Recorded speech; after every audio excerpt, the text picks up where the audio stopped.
السلام علیکم ناظرین، وی نیوز کے ساتھ میں ہوں دو ابصار۔ آج ہمارے ساتھ موجود ہیں ڈسکشن میں sir Nusrat Javed, a very well known journalist in Pakistan. ہماری آج کی جو ریگولر ہوسٹ ہیں زنیرہ، وہ آج ان اویلیبل تھیں، تو آج کے ایپیسوڈ میں ہوں۔ آگے سے زنیرہ ہی کنٹینیو کریں گی اس کو بھی، بٹ اس وقت ہم ڈسکشن کی طرف بڑھتے ہیں۔ السلام علیکم sir and welcome to the show. Sir, idea تو ہوگا آپ کو کہ اس وقت ہماری جو عدالتیں ہیں ان کی کوئی سچویشن بہت خاص نہیں چل رہی، تو اگر آپ کچھ سال پہلے، 20 سال پہلے، 25 سال پہلے کی سچویشن سے کمپیئر کریں، آپ کو سملیرٹیز نظر آ رہی ہیں آج کی سچویشن میں بھی، یا کچھ فرق بھی لگ رہا ہے؟ اس صورتحال کے قریب ترین واقعہ سجاد علی شاہ صاحب کے زمانے میں ہوا تھا۔ اور شاہ صاحب جو ہیں انہوں نے محترمہ بینظیر بھٹو کے جو دوسری حکومت تھی اس کے آخری دنوں میں فاروق لغاری صاحب کے ساتھ مل کے سازشیں شروع کر دی تھیں، اور وہ اس میں کامیاب بھی رہے کیونکہ فاروق لغاری صاحب نے گورنمنٹ ڈسمس کر دی۔ اب یہ ہے کہ آپ کبھی اگر جاؤ نا پارلیمان میں، تو خدا کے لیے دائیں بائیں دیکھنا، جیسے ہی آپ مین گیٹ سے داخل ہوتی ہو نا، تو وہاں پہ ایک فیصلہ مقدس کتاب کی طرح لکھا ہوا ہے، اور وہ فیصلہ نسیم حسن شاہ صاحب نے لکھا تھا جب انہوں نے نواز شریف صاحب کی پہلی گورنمنٹ، جس کو غلام اسحاق خان نے فارغ کیا تھا 58(2)B کے تحت، اور اس کو بحال کر دیا تھا۔ ٹھیک، اب ہمارے جیسے بیوقوف سادہ لوگ یہ سمجھتے ہیں کہ جی یہ معاملہ طے ہو گیا، کہ اب صدر کا یہ اختیار ختم ہو گیا ہے کہ وہ جب چاہے، کیونکہ ایگزیکٹ ورڈ تھے ان ہز ڈسکریشن، کسی بھی منتخب اسمبلی کو اور وزیر اعظم کو گھر بھیج سکتا ہے۔ تو بھائی یہ تاریخ جو ہے وہ بن گئی، اور وہ جو جسٹس منیر صاحب نے دستور ساز اسمبلی کو نظریہ ضرورت کے تحت توڑنا جائز قرار دیا تھا، وہ تاریخ کی کوڑے دان میں پھینک دیا گیا ہے۔ جب وہ فیصلہ آیا تو گوہر ایوب خان ان دنوں اسمبلی کے اسپیکر ہوا کرتے تھے، انہوں نے بہت سینہ پھلا کر یہ کہا کہ اس کو تو پہلے قومی اسمبلی میں رکھا جائے گا، اور پھر پارلیمان کی ہر فلور کی ہر عمارت پر وہ فیصلہ کندہ ہے سنگ مرمر میں۔ اب اس کے ہوتے ہوئے فاروق لغاری صاحب جو ہے وہ محترمہ بینظیر بھٹو صاحبہ کی دوسری گورنمنٹ توڑتے ہیں، اور فیصلہ کیا آتا ہے کہ جائز توڑی۔ تو جب نواز شریف صاحب تشریف لائے تو انہوں نے سوچا کہ آئین کا آرٹیکل 58(2)B بھی ہے اور یہ بھی ہے، وہ صاحب جو ہیں وہ بھی کافی وہ ہیوی مینڈیٹ کے ساتھ آئے تھے، تو یہ ان کے ساتھ سیدھے ہو گئے۔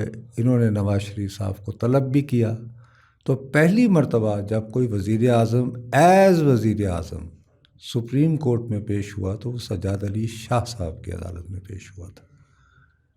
غصہ لیکن اس کا اس کے باوجود ٹھنڈا نہ ہوا، تو اس کے بعد پھر معاملات بگڑتے رہے۔ تو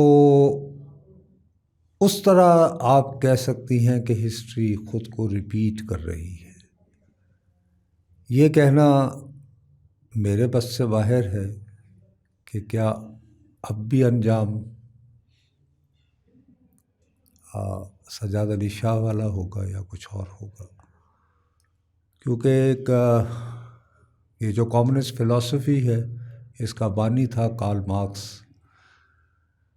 تو ہیگل ایک بہت بڑا فلسفر تھا، وہ اس کا خود کو شاگرد کہتا تھا، اور وہ اس کا دعویٰ تھا کارل مارکس کا کہ میں نے ہیگل نے جو چیزیں بیان کی تھیں وہ اس نے حقیقت بیان کی ہوئی ہیں، لیکن اس نے انہیں سر کے بل لوگوں کے سامنے لایا ہے۔ میں نے تو کچھ نہیں کیا، میں نے اس کو کھڑا کر دیا ہے، یعنی میں نے اس کو سیدھا کر دیا ہے۔ تو ہیگل کا ایک بڑا مشہور یہ تھا کہ اس کا تھیسس تھا کہ تاریخ خود کو دہراتی رہتی ہے۔ تو اس میں کارل مارکس نے کہا کہ اس نے درست کہا ہے کہ تاریخ خود کو دہراتی ہے، لیکن پہلے فارس کی صورت یعنی ایک مسخرہ پن لگتا ہے اور پھر ٹریجڈی کی صورت۔ تو مجھے یہ خوف ہے کہ اب کی بار اگر تاریخ دہرائی جائے تو کہیں ہم المیہ سے دو چار نہ ہوں۔ میرا خیال ہے کہ المیہ سے آپ سمجھ گئی ہوں گی کہ کیا ہوتا ہے۔ یس سر۔ سر آپ نے کہا کہ ہسٹری ریپیٹ ہوتی ہوئی نظر آ رہی ہے، تو آپ کو کیا لگتا ہے اس میں کیا عدلیہ کا رول ہے، پولیٹیشنس کا رول ہے، اور یا ہم ایز نارمل ہماری عام عوام کا رول ہے؟ دیکھیے عوام بیچاروں کا تو کوئی لینا دینا نہیں ہے۔ دیکھو دعا سیدھی سادھی بات کریں، اس وقت تم سڑک پہ نکل جاؤ، ابھی سب ٹی وی پہ چل رہا ہے نا، کسی کو بھی روک لو، اس سے پوچھو کہ یار یہ عدلیہ میں کیا ہو رہا ہے، وہ یار کڑیے خسما نو گئی عدالت، میرا تے روزے پہ چل دینے میں سوچ نہیں آتی پی کہ میں بچیاں لی کھانا کتوں لے کے جاواں۔ تو عوام بیچاروں کو تو دوش نہ دو اس کا۔ سیاستدانوں کی لڑائی ہے تو بھائی سیاستدانوں تک رہنے دیتے۔ سوال تو یہ ہے کہ یہ لڑائی اب سپریم کورٹ کے اندر ہو رہی ہے نا۔ منصور علی شاہ صاحب نے جو مندوخیل صاحب کے ساتھ فیصلہ لکھا وہ میں نے اور آپ نے تو نہیں لکھا، نہ عوام نے لکھا ہے، نہ کسی سیاستدان نے لکھا ہے۔ جسٹس فائز عیسیٰ صاحب نے جو اعتراضات اٹھائے ہیں کہ جس انداز میں سو موٹو لے کر تو چیف جسٹس آگے بڑھ جاتے ہیں، وہ فیصلہ بھی نہ آپ نے لکھا ہے، نہ میں نے لکھا ہے، نہ کسی عام آدمی نے لکھا ہے، نہ کسی سیاستدان نے لکھا ہے۔ تو بہتر یہ نہیں تھا، مثلا چیف جسٹس صاحب اگر یہ آئین کے تحفظ کو اتنے ہی بیتاب ہیں اور ان کی دانش میں آئین کا تحفظ ہونا ہے، تو کیا خدا نخواستہ یہ سمجھتے ہیں کہ ان کے جو باقی ساتھی جج ہیں انہوں نے آئین کے تحفظ کی قسم نہیں کھا رکھی؟ کیا وہ آئین کا تحفظ نہیں کرنا چاہیں گے؟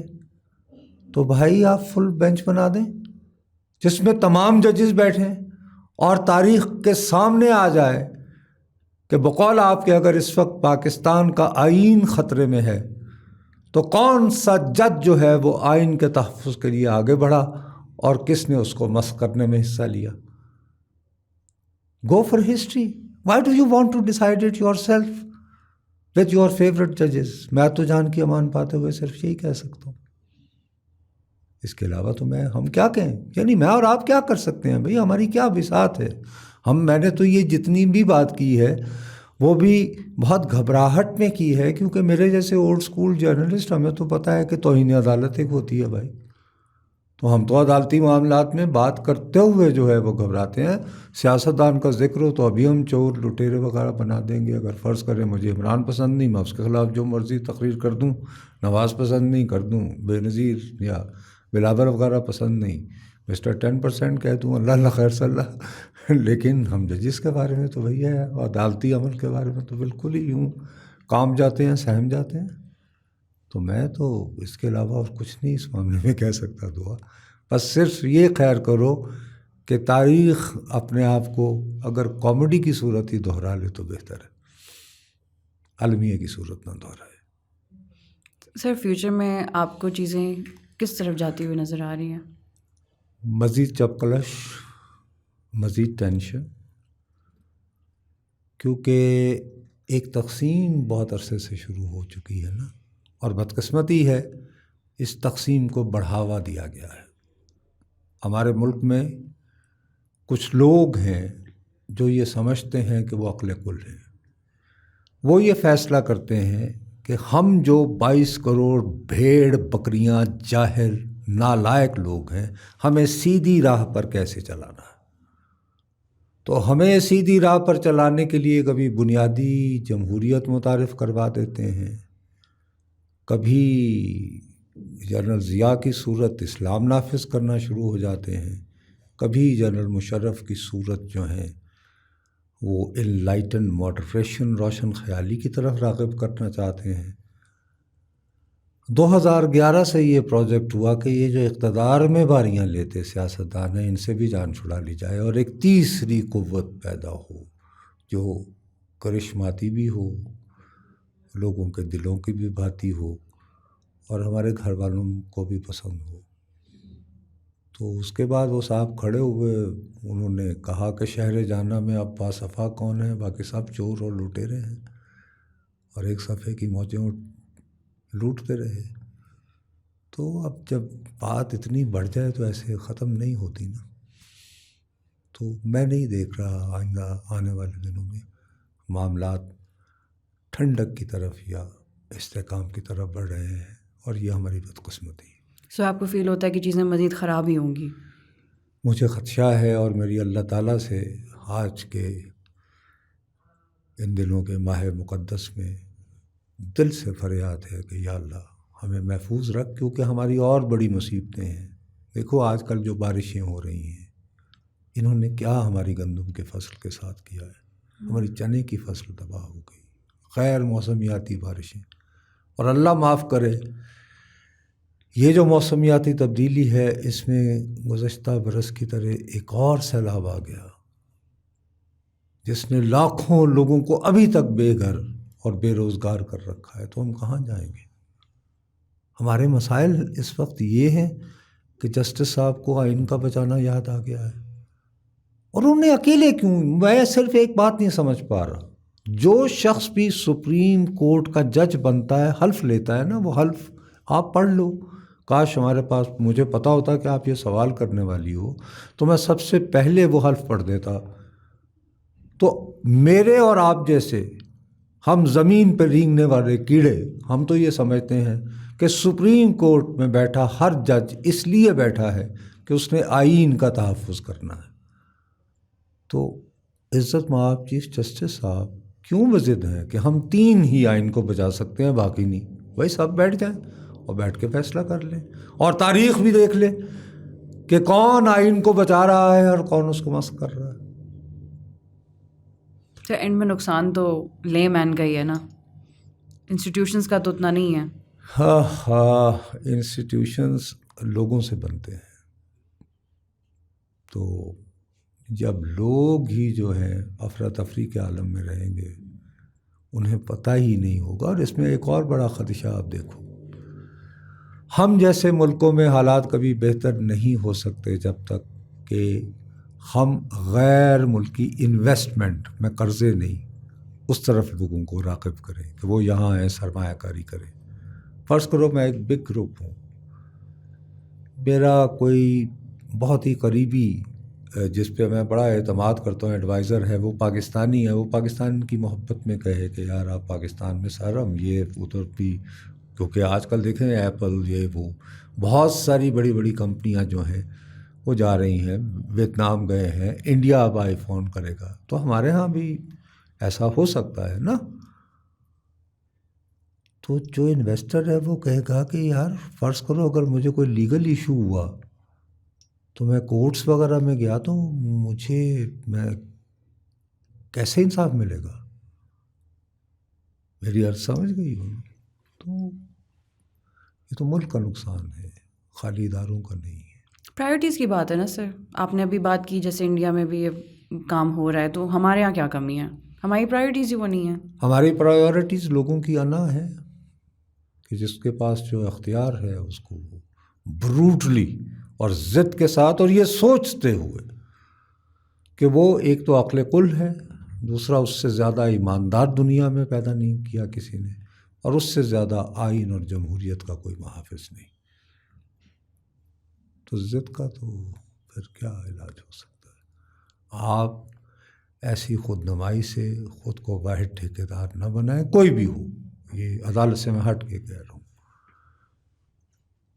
بھلا آخر میں اجتماعی سوچ ہی کا ہوتا ہے. تو میرا خیال ہے کہ اتنا کہنا کافی نہیں ہے. جانتے ہو کیوں مرواندے آ گئے ہوں. سر کوئی کنکلوڈنگ ریمارکس دینا چاہیں گے آپ پریزنٹ سچویشن کے حوالے سے؟ اب بخدا عقل جو ہے وہ جواب دے چکی. خدا سے رحم کی دعا کہ اللہ ہمارے ہاں طاقتور دلوں میں رحم پیدا کرے, اور تھوڑی ان کے ہاں عز اور انکساری بھی آ جائے, خود کو عقل کل نہ سمجھے. ان کے پاس وہ سب حکیم لقمان کوئی بھی نہیں ہے. Thank you so much sir, and indeed it was an enlightening discussion for me. I hope آپ کو بھی کچھ دیکھنے والوں کو پتہ نہیں لگے یا نہیں. تو اگر تمہاری انلائٹنمنٹ ہو گئی تو چلو آج کا دن یوں سمجھ لیتے ہیں. Thank you so much sir for joining us. اور وی نیوز کے ساتھ ایک اور ایپیسوڈ سر نصرت جاوید کے ساتھ ہماری آج اختتام کو پہنچی. انشاءاللہ نیکسٹ ایپیسوڈ میں ملیں گے کسی نئے ٹاپک کے ساتھ اینڈ ہوپ فلی تب تک چیزیں کچھ بہتر ہو چکی ہوں گی. ہم بھی یہی ہیں, آپ بھی یہی ہیں. لیٹس سی کہ اب کیا ہوتا ہے. تب تک کے لیے مجھے دیجیے اجازت. دو ابصار. اللہ حافظ.